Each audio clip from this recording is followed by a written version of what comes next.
是我会定下目标，很快就可以用普通话和大家沟通和交流。谢谢大家的谅解。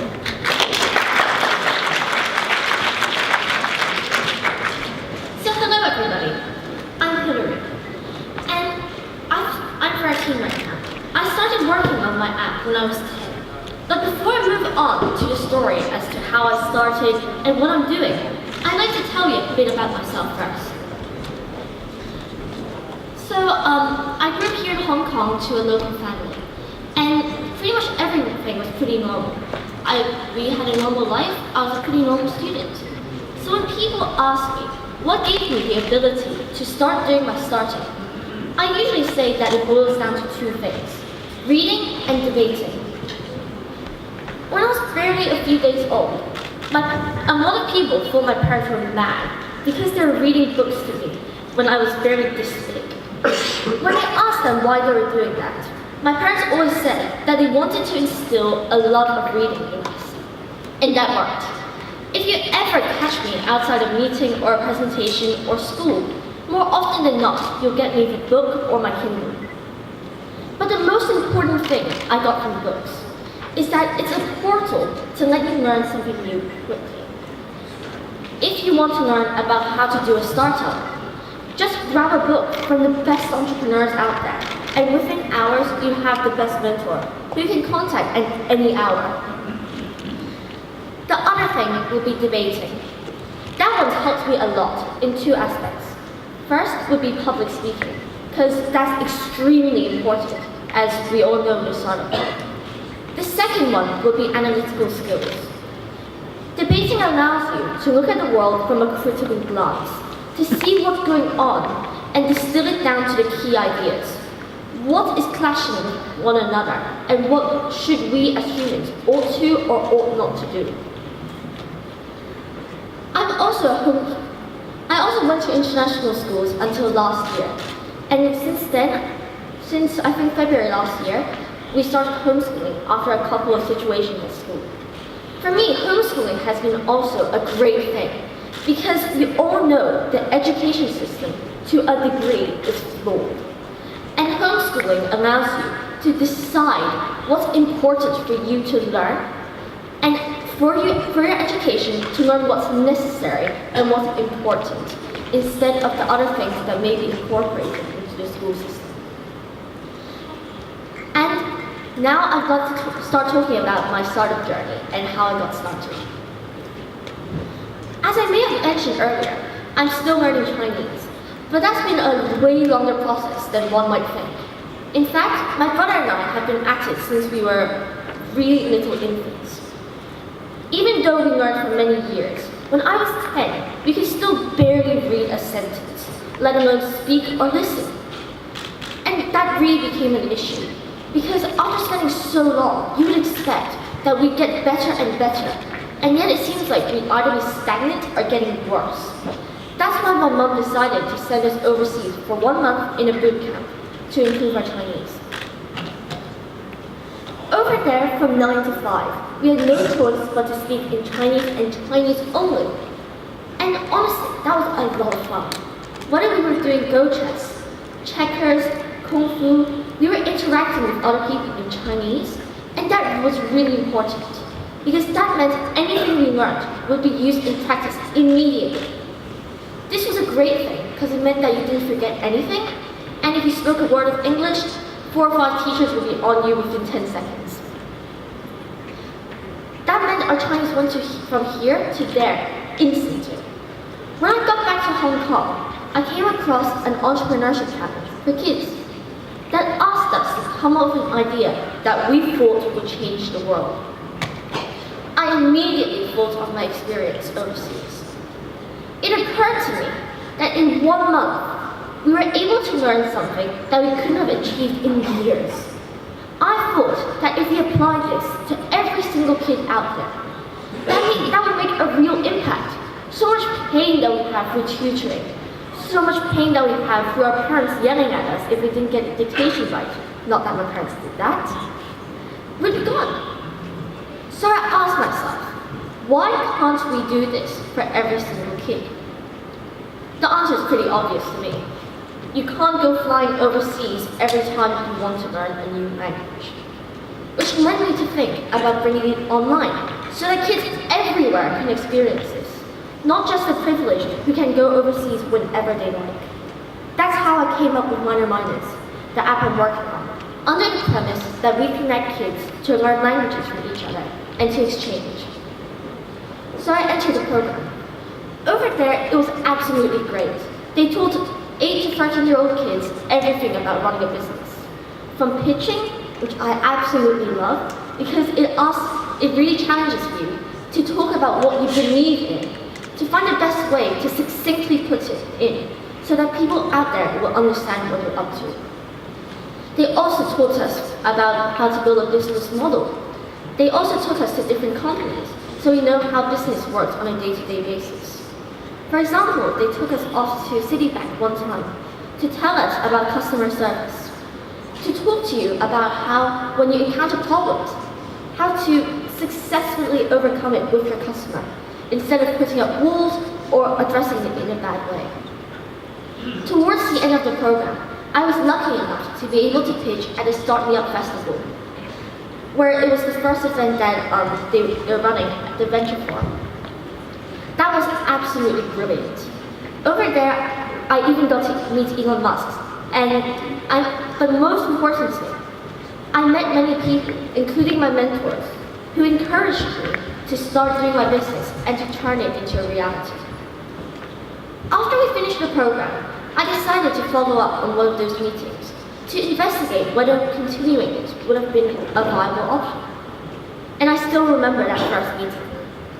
Over there, my mentor taught me pretty much the life cycle of a startup, how to take an idea, go to seed round, and finally how to end with an IPO. Kind of hard-fetched at the time, but I was really touched that he would take the effort to walk me through this entire process, to tell me that even though doing a startup is quite a daunting process, if you do it step by step, it is actually possible. That experience got me to talk to my mom that night, and we decided that, you know what, this is something that could actually make an impact, and that's why I decided to go on and turn this into a reality. In the year after the program, we decided to do a bunch of things to try and make sure the idea was fine-tuned and ready to go to the market. We did that a few ways. First was to find a bunch of kids. And my priority back then was to make sure it wasn't my classmates, not my friends. We needed to find someone else. So we went on Facebook, we found a bunch of parents who had kids that were interested in doing a trial. We got the kids together, we conducted a few trials to test out our initial idea, and we started fine-tuning.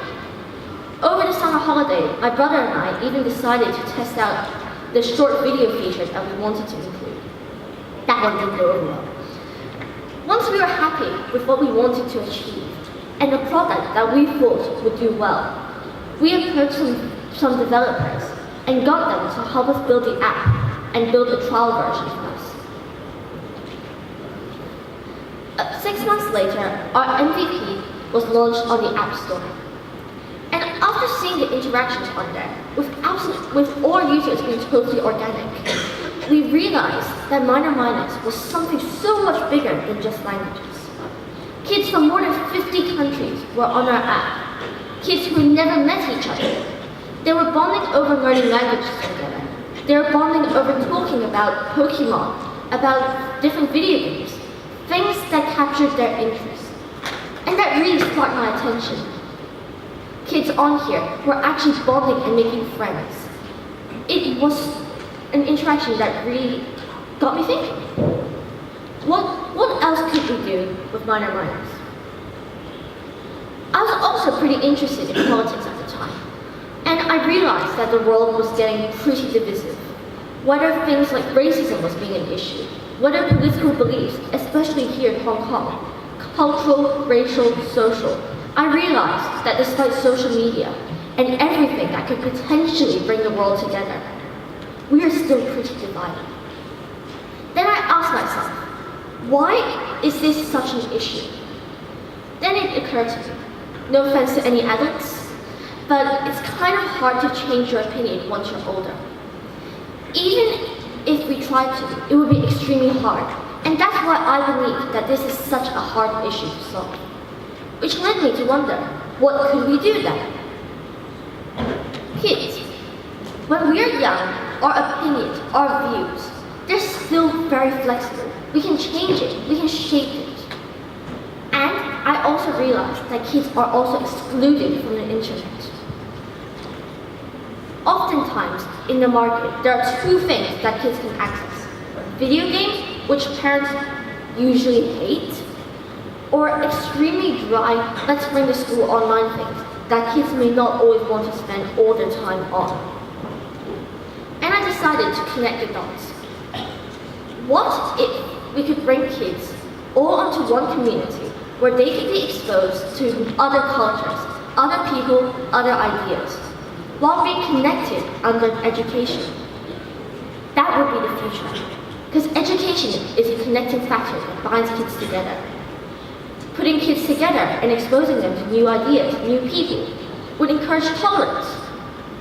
And to produce MinorMynas as a place uniquely for kids, we would solve the gap where kids have somewhere special to call their own. That's the vision MinorMynas sets out to achieve. And we hope to be able to achieve this in the future.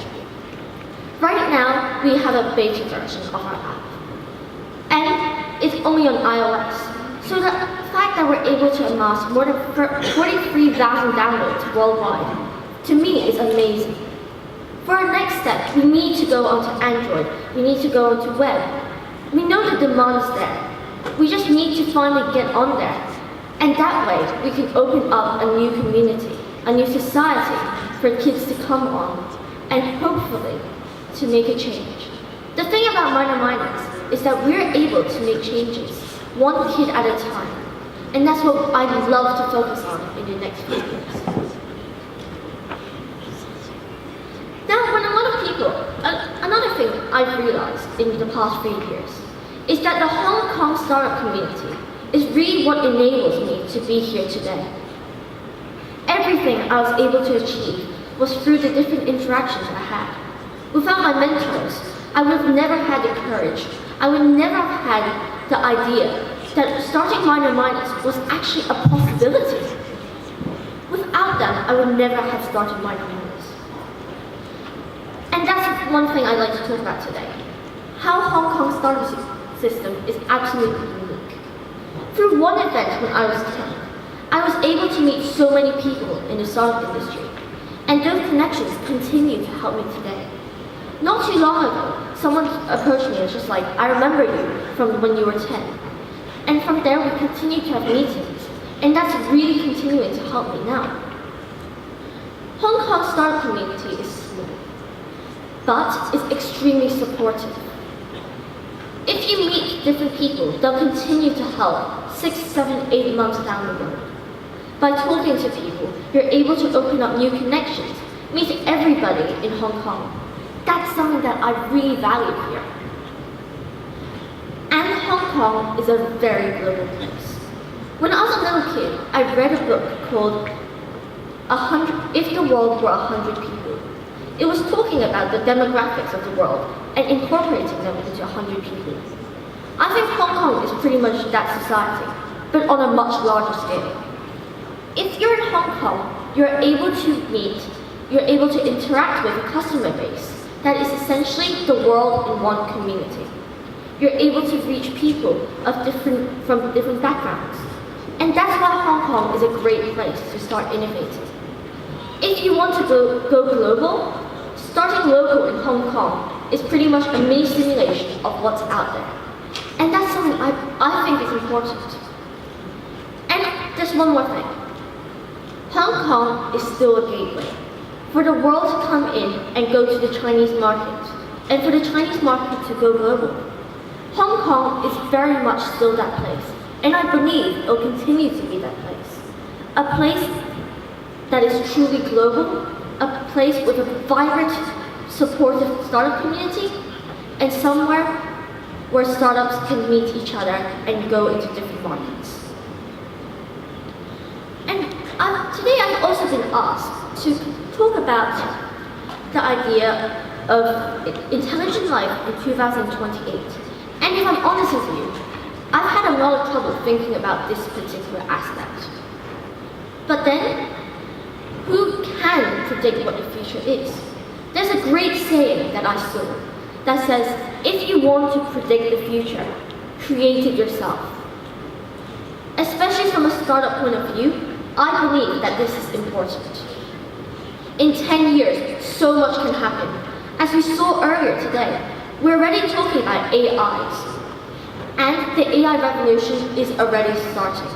Research lawyers are being fired by the dozens as AIs take over their jobs. Job markets will change. My generation, when we become adults, the jobs that are available today may not exist then. AIs might take over everything that humans can do. As one of my favorite books, Homo Deus, by Yuval Noah Harari says, humans may become redundant as a result of AI. But I disagree. I believe that there's one thing that humans are uniquely able to achieve, and something we've done since our very earliest days: innovation. When we were cavemen, the true innovators were those who decided to come up with fire by rubbing different materials together. Today, we're seeing people with social media, with all this coming our way. I'm not going to deny that AI might be able to take over this role one day. Hopefully not, but who knows? But for us, right now, the best thing we can do, the most secure job market out there, so pretty ironically, is innovation. Innovation is what continues to move our human species forwards. And I believe that that is something perpetual that will happen in the future. Thank you so much for listening to me today. And if you have any questions whatsoever, or if you want to have a chat with me about something, please do approach me after this. Sorry about that. 谢谢大家。